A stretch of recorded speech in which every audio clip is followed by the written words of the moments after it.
Trump's April job numbers are out and they are on fire. Hardest hit were mainstream journalists who have been praying for tariffs to put us into recession.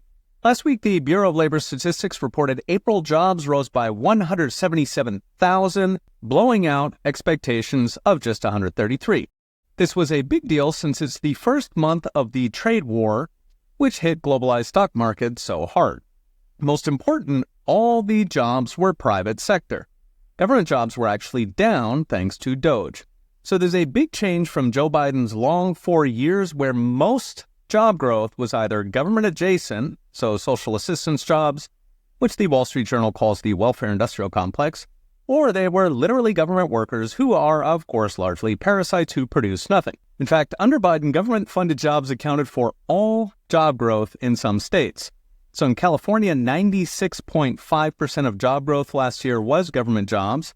In Michigan and Illinois, the welfare industrial complex accounted for 113% of new jobs. In New York, it was 121%. In other words, the real economy actually shrank as government and welfare bloated, not least for the 20 million plus illegals who studies say consume 6 times more in welfare than they pay in taxes. All that is now ending with government jobs actually down since Trump took office, and yet he is still turning in blockbuster jobs numbers. So this is only the beginning. Last week I mentioned the epic investment boom that sent investment numbers up at a 22% annual pace, while driving GDP to near 5% growth after import front-running. 5% is basically Asia level, something we have not seen in decades outside of one-off recession bounce-backs. The boom is driven by both foreign and even domestic companies pouring trillions inside Trump's big, beautiful tariff umbrella to produce stuff here in America. Even at 22% is just 1/5 of the deals Trump has already announced, so there's more coming. Now, for perspective, pre-COVID, the entire economy of 325 million people managed just $4 trillion of investment. Trump has doubled or even tripled that in 3 months. $5 trillion of investment will, of course, drive hundreds of thousands of construction jobs for factories, followed by even more jobs that are permanent manufacturing stuff here in America.